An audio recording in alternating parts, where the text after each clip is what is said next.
Ek is baie seker jy het ook al die stupid comment gehoor. Buy a program to sell a program. My liewe vader mense, dis handeldryf, koop en verkoop. Kentucky koop hoender en hulle spice dit 'n bietjie op en hulle maak dit vir jou lekkerder en hulle verkoop weer hoender.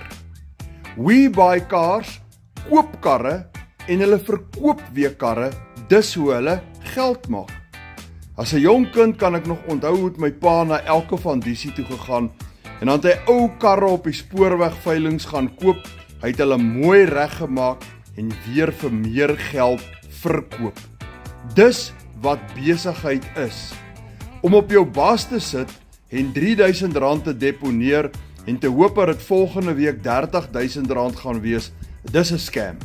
Dis wat 'n scam is. Maar om 'n produk te koop en dit te verkoop, dis handeldryf. Dis gesonde handeldryf. En die lekkerte is, hierdie is nie 'n ou kar wat jy moet koop en ure en baie rande wat jy daaraan moet spandeer om dit te kan herverkoop vir 'n wins nie.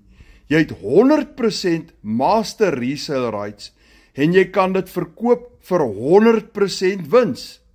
Mense, wat wil jy meer hê? Wat wil jy makliker hê as dit? Dis nie 'n nadeel van ons besigheid nie. Dis een van die grootste voordele.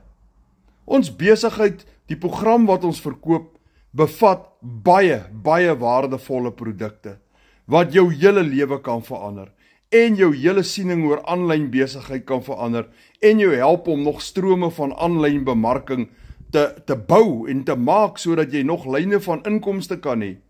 Maar nou ja, dit help nie eers ek gesels daaroor nie.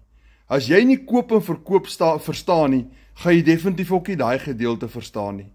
As jy wil weet hoe ek geld maak, 100% wins, met 'n produk waarop ek master resale rights gekry het, WhatsApp my en sê vir my, wys my hoe André.